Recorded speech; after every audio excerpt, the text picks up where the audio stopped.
Welcome to the Golden State Media Concepts Sex Podcast, a show that examines all aspects of sexuality, from physical to emotional to spiritual. Join our hosts as they discuss age-old questions, common misconceptions, and the latest topics surrounding sex.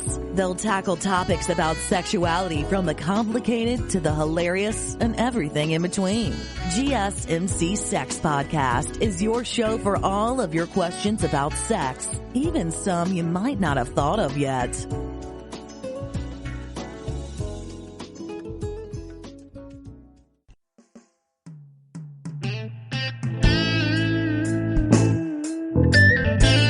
Thank you for listening to the GSMC Sex Podcast, brought to you by the GSMC Podcast Network. I'm your host, Gaelika Brown. Now, you know my little drill, my little routine, my little monologue about not being a sex expert, about loving me some Dr. Ruth, but clearly I ain't Dr. Ruth. I'm not that much taller than her. But still, I am not Dr. Ruth. However, I have spent some time on this earth and I have experienced some things and I have witnessed some things, and because I am an excellent listener, I have heard some things.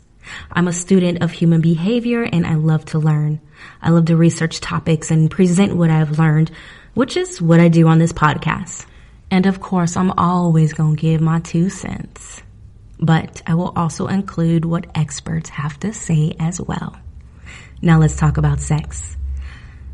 So, remember the cutie from work I talked about in the dick pic episode who whipped out his penis within me being 5 minutes in his car?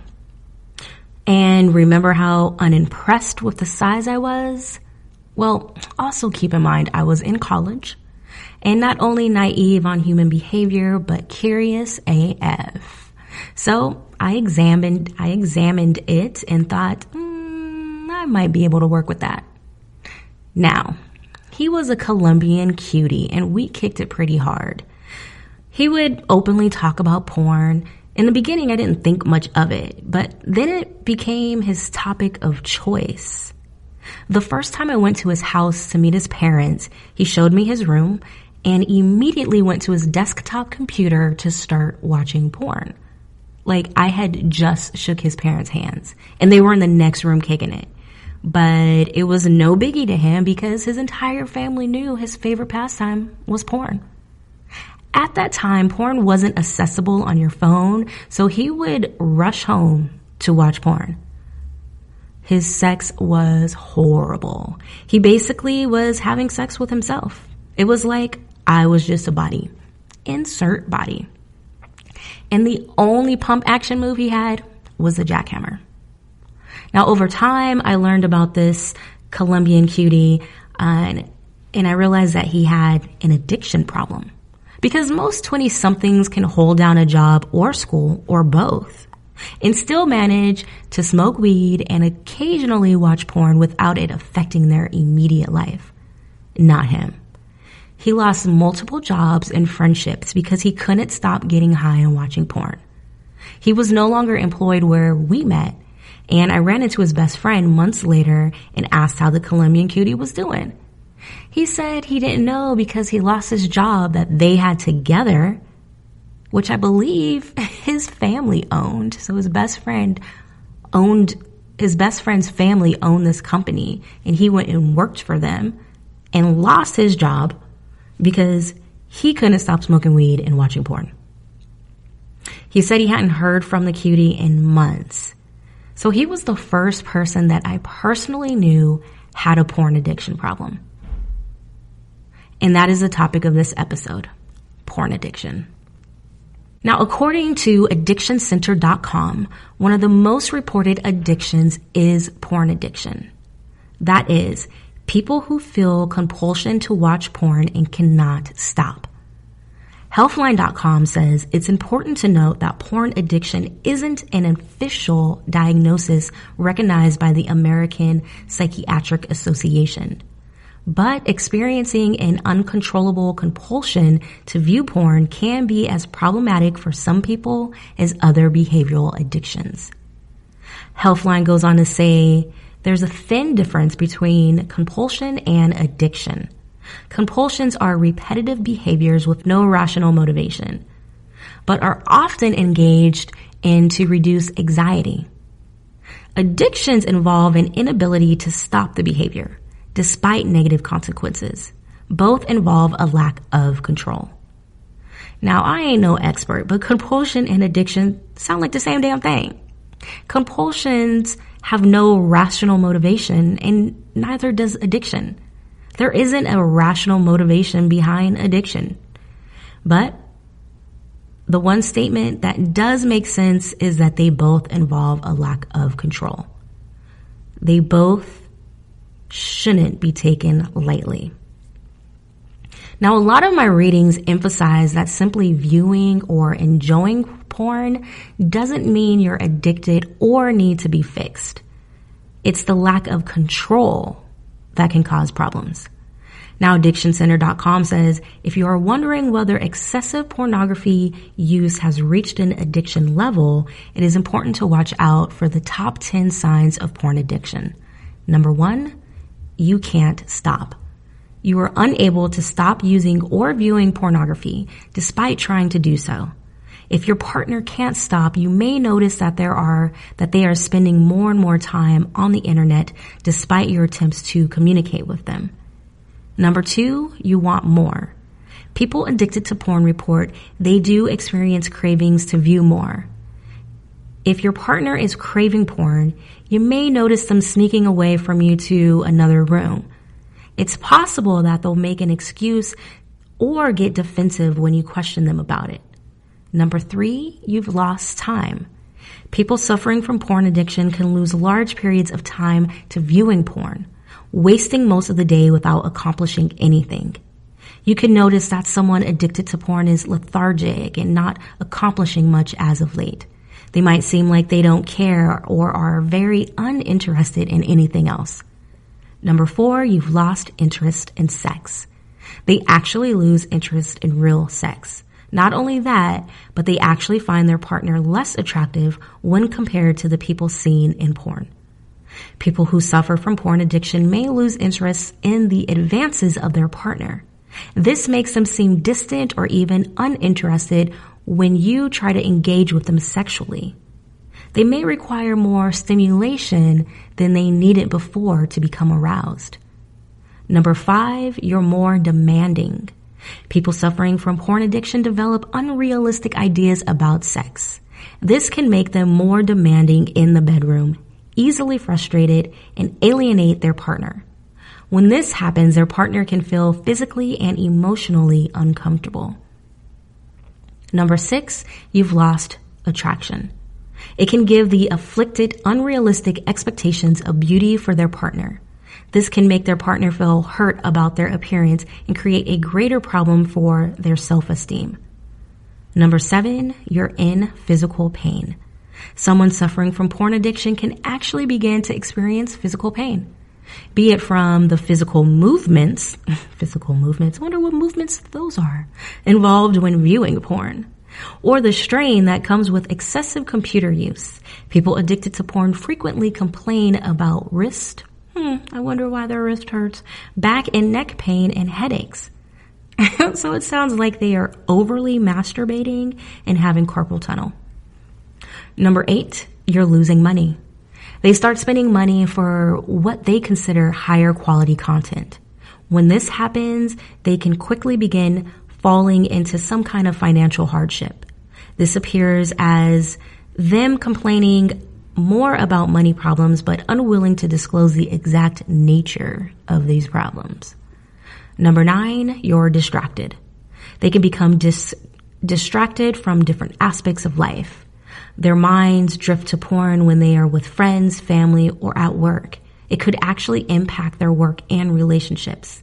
This makes them distant from their partner and their attempts to connect with them. That was very much the Colombian cutie. Eventually, the only thing he cared about was porn. Number 10, you're angry. Like any addiction, someone suffering from porn addiction will become easily irritable if they go without porn.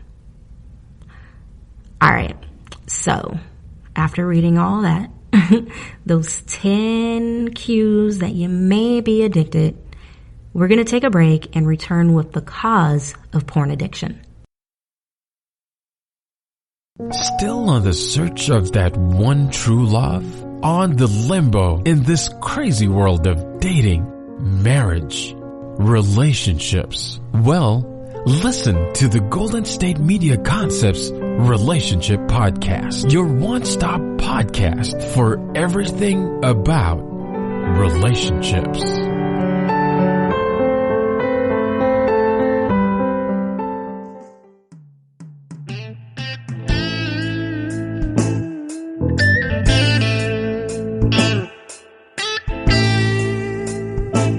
Welcome back to the GSMC Sex Podcast. I'm your host, Gaelika Brown.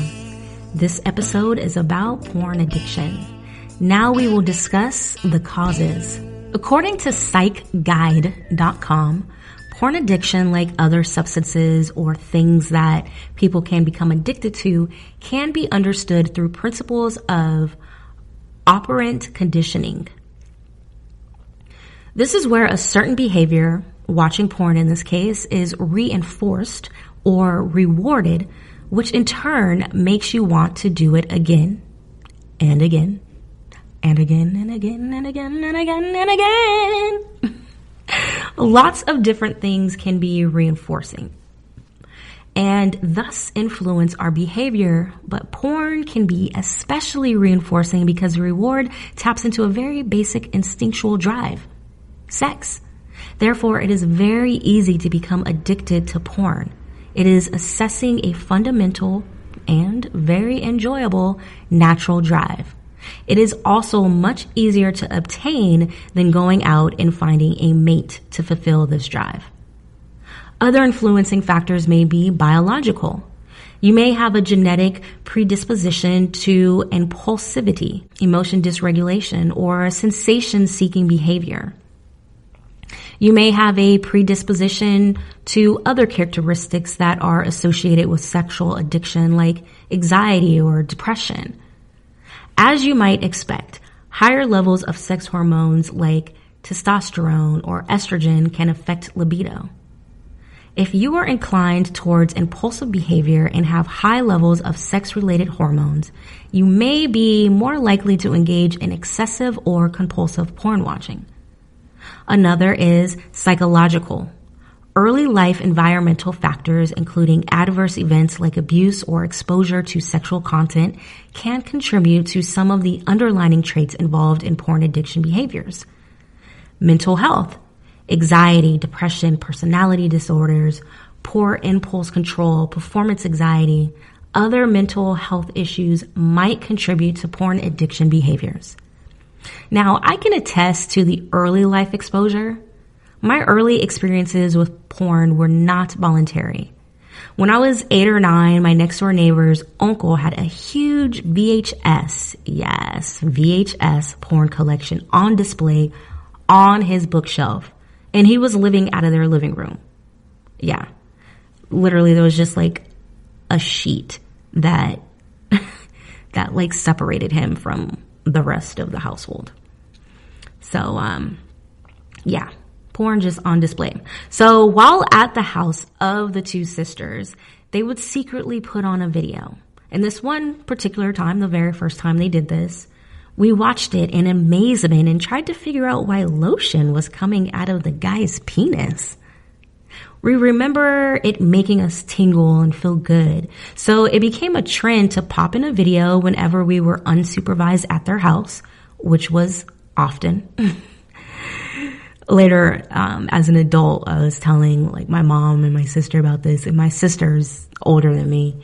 She hated those little girls. She would always tell my parents to not let us hang out with those little girls. And so now she's like, see, I knew there was something wrong with them. So we would watch it pretty often because they were always unsupervised. So then it became a learned behavior that whenever adults were not around, I should sneak and try to watch something inappropriate, even if it was just me. Now, when I became sexually active in college, a boyfriend I had would sometimes watch porn while we did it. Again, this wasn't a voluntary experience for me. It was just something I accepted. My childhood taught me that grown men watch porn because my little homies, grown uncle, would watch porn. Their father also had a slight little collection too, but their uncle had the biggest collection. So it's learned, right? Grown men watch porn. So now I'm a grown woman and I'm sleeping with grown men. So porn is just a part of the territory, right? That's my young mind, right? Another influence is social. Rejection in relationships and social circles can lead to other, less healthy ways to find sexual gratification. Social isolation. Not only does social isolation increase one's likelihood of seeking inappropriate ways of being sexually gratified, it also leads to a host of other problems like depression and physical maladies that can contribute to porn addictions or unhealthy sex behaviors. Peer influence. If others around you are doing something, you are more likely to do it too. Having a friend or a group of friends, for example, who engage in excessive porn viewing can influence your behavior. Now going back to myself, because the little girls I was hanging out with were watching porn, so was I. Now in college, I played softball, and my teammates and I were hanging at another teammate's apartment, but I lived in that same apartment complex. Now, this was around the time that Tyler Perry's Medea plays were popular. And having a bootleg VHS, yes, VHS is still talking about VHSs, were like having gold. Well, I would overhear my roommate cracking up every morning watching a Medea play. And my teammates and I wanted to share in that laughter. So they convinced me to go grab the VHS and come back. Well, my roommate wasn't home, so I just went in her room, took the tape out of her VCR. Yes, VCR, that's how you play them bad boys, and popped it into my teammate's VCR. Turns out, it wasn't a Medea tape. It was a gay male orgy tape. I immediately turned it off, and my teammates about done kicked my behind and told me to turn it back on. So we sat and watched that video like it was the college softball finals. I sat there, peeved at how horny this made them all. Some slowly filed off into other rooms to reenact their own scenes, while the lesbian, our pitcher, who had been trying to get my booty the whole season, tried to get some more booty from me. No. Not some more, because she never had any, so there was no more to get. She just kept trying, and she felt like this was the perfect opportunity because everyone's a little tingly and feeling good and going off into the rooms and doing their own thing. And nope, girl, you know, that ain't my thing. I wasn't experimenting that way in college. Y'all do your thing, not me. So I took my roommate's VHS tape and I swiftly walked back to my apartment. But what stuck with me was my observation of how that tape influenced a group of people and how powerful peer influence is. Which is scary when it comes to porn influence for teenagers. Due to the accessibility of sexually explicit material on the internet, porn addiction is becoming a growing concern in teenagers. With the click of a button, they can be exposed to endless pages of adult content, according to psychguides.com. Now, porn statistics show that 9 out of 10 boys are exposed to some form of pornography before the age of 18. 6 out of 10 girls are exposed to pornography before 18 years old. On average, a male's first exposure to pornography is at 12 years old. 71% of teens have done something to hide what they do online from their parents. Teenage boys, 12 to 17 years old, have the highest risk of developing a porn addiction. Viewing pornography can have negative consequences on teenagers down the line, affecting both their psychological and physical well-being. These ramifications include increase in high-risk behavior, skewed view of the world, decrease in ability to build healthy relationships, normalization of sexual violence, and increase in aggression towards women. Now, research reveals that teenagers exposed to sexually explicit websites are more likely to be promiscuous and more likely to have used alcohol or other intoxicating substances during their last sexual encounter. This puts them at a higher risk for developing a substance abuse disorder or mental health disorder. So on that note, we'll take a break and return with how to treat addiction.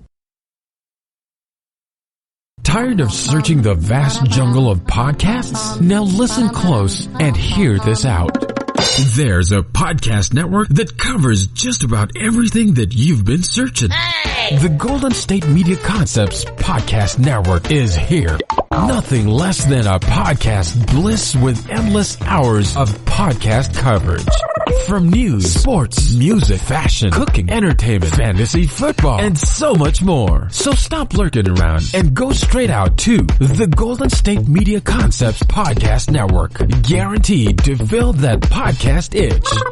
Whatever it may be. Visit us at www.gsmcpodcast.com. Follow us on Facebook and Twitter and download us on iTunes, SoundCloud, and Google Play.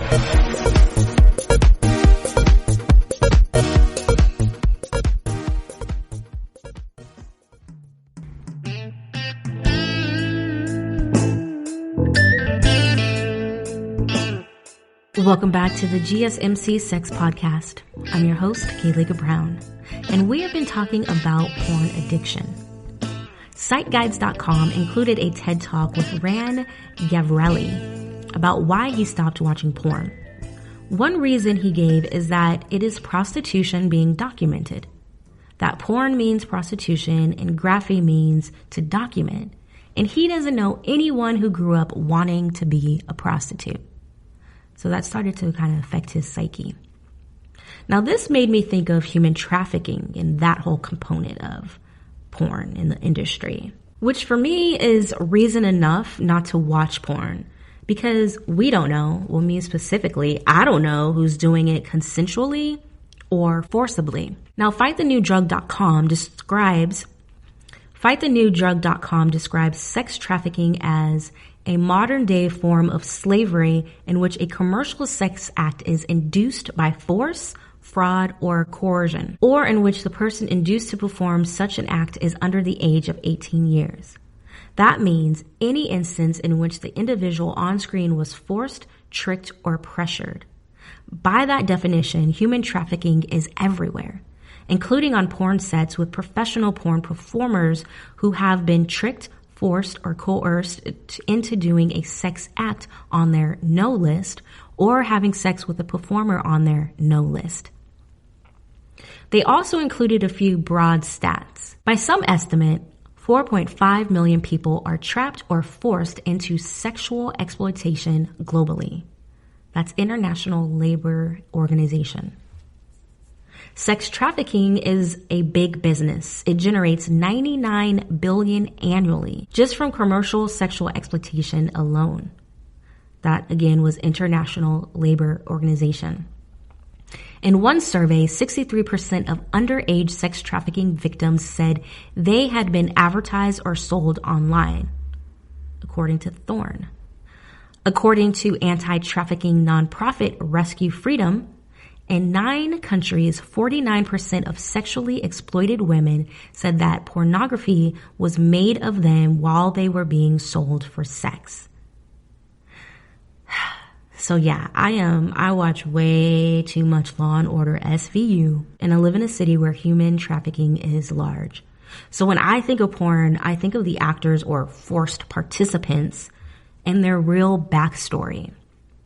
So going back to that TED Talk with Ran, he also talks about how unreal the sex is and how we've been so conditioned by porn that we probably don't even notice that they don't use their hands. The guy usually has his hands behind him as he pumps away, and the chick is never like touching him, or it's just cameras just showing the banging. A penis being inserted somewhere is all the action that they want to show. So, And he says that before porn, when he would fantasize about sex, it would be about what he would say to a woman, how he would touch her, how she would touch him, and how they would kiss. And porn diluted intimacy for him.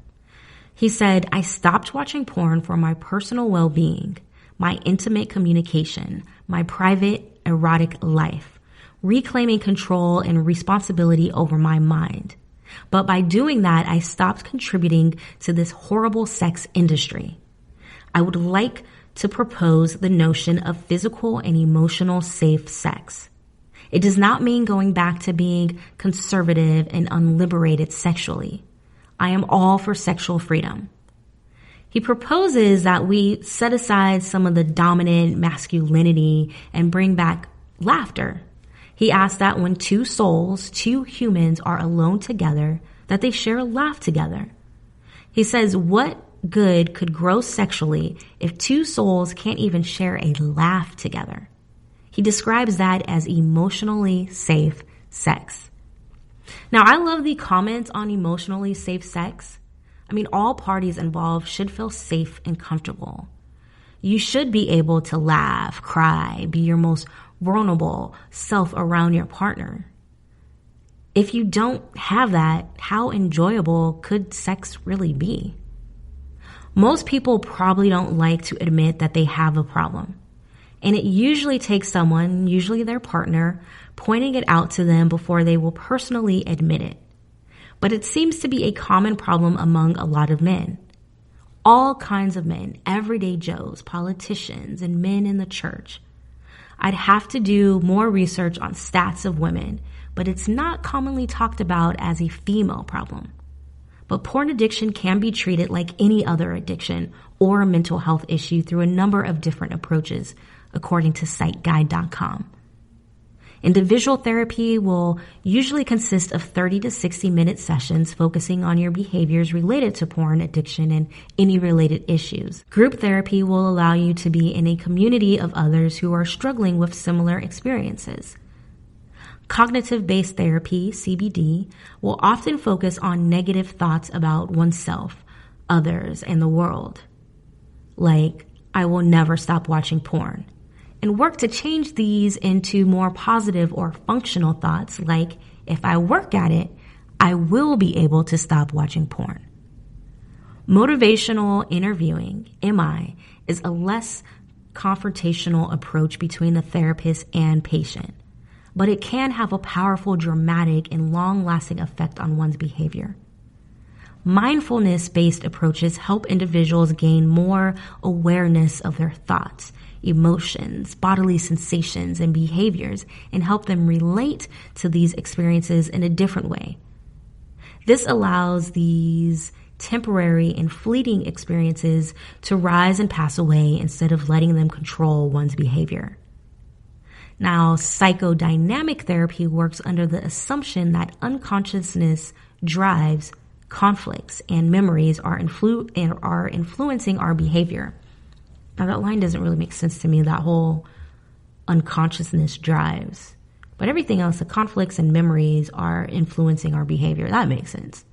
But this therapy will traditionally explore early childhood life events and their contribution to creating habits or patterns in one's life. However, it can also be present, focus, and help the patient identify what is currently keeping them stuck in a certain behavior, in this case, porn addiction. Now, 12-step recovery programs like Sex Addicts Anonymous are typically group-focused and are similar in other recovery programs like Alcoholics Anonymous. They stress the importance of acknowledging one's powerlessness over their addiction and asking God for help in their recovery. However, not all 12-step programs are centered around religious material. Couples counseling can be very important for partners when one or both individuals watch porn in an unhealthy way. This type of counseling will focus on both resolving individual addictions or behaviors and improving communication, relations, and unhealthy sexual functioning between the two partners. When it comes to porn, to each their own. Do you, boo? Because of my early exposure to porn, I had seasons in my life where I was heavy into it. The last season was over 10 years ago, and I was into celeb porn. That was the era when Kim Kardashian, Paris Hilton, Colin Farrell, Pamela Anderson, and Tommy Lee, almost everybody had a sex tape. And I had to see them all. And I would spend hours searching and watching. And I remember being so desperate to see Brad Pitt's naked body that I paid a sight, only to realize I had been duped and that it wasn't Brad Pitt's body. I realized then I had an issue. Plus, I felt kind of stalkerish because I would search online and it would be like images of like Brad Pitt like sunbathing in his backyard, which there weren't drones back then. So literally some creeper photographer paparazzi dude is like with a scope camera somewhere taking pictures, and then my creeper behind is sitting up here watching it. Like, when I would think about it from that aspect, I'm like, what the hell is wrong with you? Get it together. But and then in addition to me like spending money to watch Brad Pitt, it's like, really, what is my broke behind doing spending money on fake celebrity nudes?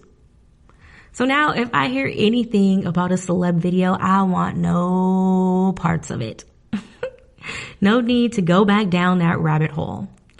And like I mentioned before, I don't like the fact that I could be viewing someone who is not having consensual sex. I think about the people and their backstory. I personally don't want to contribute to the porn industry. And I know how easy it is for me to go down a rabbit hole once I'm enticed. Additionally, it's been over a decade since I viewed porn at all, so it's a lot easier to stay away. But no judgment if you are able to view it in a healthy way, if there is such a thing. But here is some food for thought. Whether it's sex, porn, M&Ms, or Skittles, why allow anything to have that much control over you? I definitely appreciate your time. Thank you for listening to the GSMC Sex Podcast, brought to you by the GSMC Podcast Network. Until next time, I'm Gaelika Brown.